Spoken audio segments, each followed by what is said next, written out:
Okay, new format today. Let's try something new. We're on TikTok, something that I've been getting into lately because it's actually pretty amazing. There's a lot of crap out there. There's a lot of toxicity that you're going to find with the dopamine addicting behavior of this app and how it just pulls you in. So you do have to use this software on purpose in a certain way. But there's also a lot of value and people are going there for a reason. So let's look at this video that I want to respond to. I empathize with where she's coming from, but we need to understand what the root cause of the problem is and how the state is not the answer. Because the state is what caused the problem in the first place. Let's see.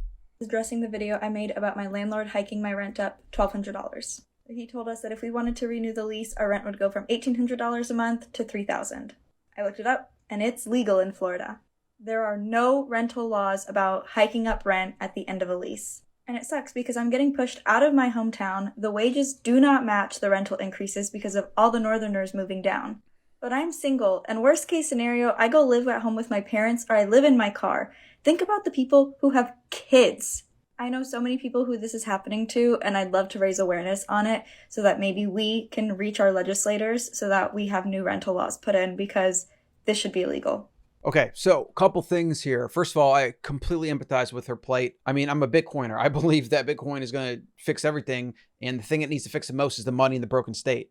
Broken money, broken state, but the broken money came from the broken state. Yes, I empathize. It boils my blood, but it's also why I'm so passionate about Bitcoin. I'm also passionate about first principles and understanding what the facts are here. The facts are in New York and California that have had historical rent controls because of things like this, like, oh, we got to write a law, it's going to fix it, whatever, have had astronomical rental rates. The housing market out there they're the worst in the world, pretty much. There's a deep rabbit hole to go down into as to why that's the case. Why does rent control result in crazy expensive rents? Well, there's a lot of loopholes, and every time the state does something, there are unintended consequences. This is the problem with the state. That's the first thing. More legislation is not the answer, because even if it does control rent per se for a building like this that she's living in, and then the increase is then capped in some way, that will have all these unintended consequences that I can't even speak to, nor can you or legislators. We have no idea what it will cause. But what it usually causes is some kind of inflation. Whenever the state intervenes in markets, it creates inflation, which is basically increased prices. There are a lot of reasons for this. It's very complex, but this is just basic economics. If you actually go into it and really see historically what the state has done, what laws have done like this, pretty freaking scary, actually. Okay, so that's the first problem. More legislation, more state involvement in the free market is not the answer. It's actually going to contribute to the problem or create new problems, potentially worse problems. The second thing is the housing market right now, and this is the big one, is so absolutely insane because of the inflation. And that is the government expanding the money supply. Because the government keeps printing money, real estate, housing, energy, food prices, all these things have been going up like crazy. But housing particularly is a nefarious place because a lot of people, especially wealthy investors, are looking at physical properties as a place to store their wealth, because inflation, what it does is it hurts everything, especially the stock market. You do see asset inflation in the stock market, but it's just a piece of paper. It's not like a real property that can generate revenue for you. So it's a little bit different scenario. And the higher the inflation rate, or as Michael Saylor says, the cost of capital, the harder it is for a Fortune 500 company to book a profit because they have to beat the cost of capital. They might make 10% margin, but if inflation is 5%, they basically, there's a lot of other things here. There's like taxes and all these other things that get into it, but they basically are making half of the margin they were making. So half of the profit because the cost of capital is so high or inflation rate is so high. The reason this is happening in the housing market is because of inflation and because of state control and intervention in free markets. That's how we have everything. And this is why Bitcoin's the solution, is because it's the first money, the first asset that you can truly own that cannot be manipulated, controlled, or expanded by the government. And it will then eventually, over time, it will take some time because this entire system has to come down first, basically, it will fix all these problems. So I empathize with where she's coming from, but the solution is not the right solution. It doesn't understand why we got here in the first place. And that's understandable because most people don't even know what money is or how it works or where it comes from. They think it's just something that you get from the state and they control it and that's it. They have no idea that the unintended consequences of controlling the money supply and politicians in the state getting involved in free markets, and money is a free market mechanism until the state came in and controlled it, and then they ruined it. And that's why we have the fiat paradigm we have with these astronomical price distortions all over the world.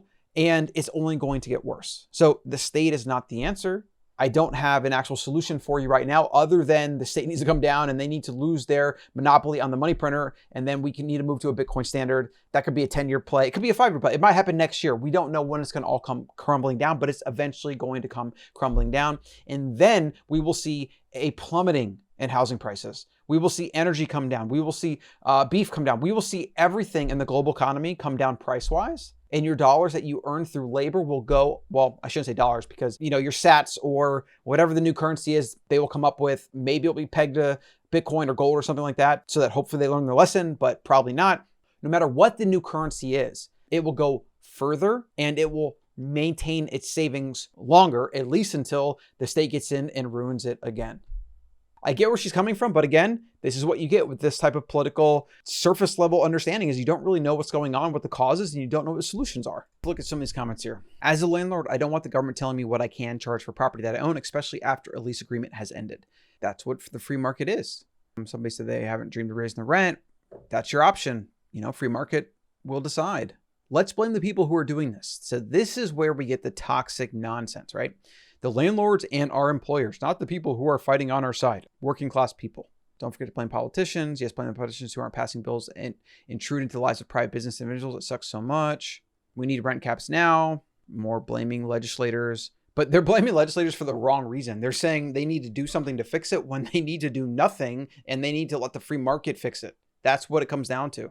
Also, again, this is actually a good point here. So in America, it's this idea that we all have our own apartment and we all live by ourselves. It's the isolationism of the American life built to create as many consumers as possible that buy 3-bedroom homes, 2-car garage, 2 cars, mortgage, insurance, all the crap that goes with it. In a lot of other countries and cultures around the world, families live together. You might have 20 people in a household, all sharing to pay for that. It's actually closer to our tribal nature to spend more time with friends and family and close-knit society. This idea that we live in our own domiciles because that creates more prosperity, more wealth, more things to build is part of what the American dream has been designed by corporate America and the prosperity we've had over, since basically World War II.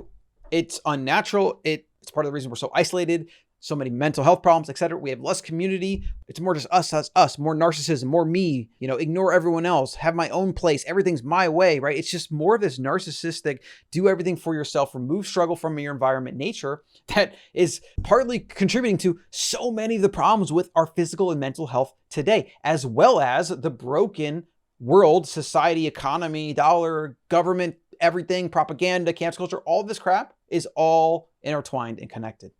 It's unfortunate. Yes, you're getting priced out of things, but maybe you don't need to live by yourself. Why do you need to spend half your earned wage every month on an apartment or a house or whatever that you probably can't really afford if you really break it down? What is wrong with moving with your parents? That's what you should do. Save every penny that you make instead of spending half of your paycheck on freaking rent so that you can live in a 1-bedroom by yourself and feel successful.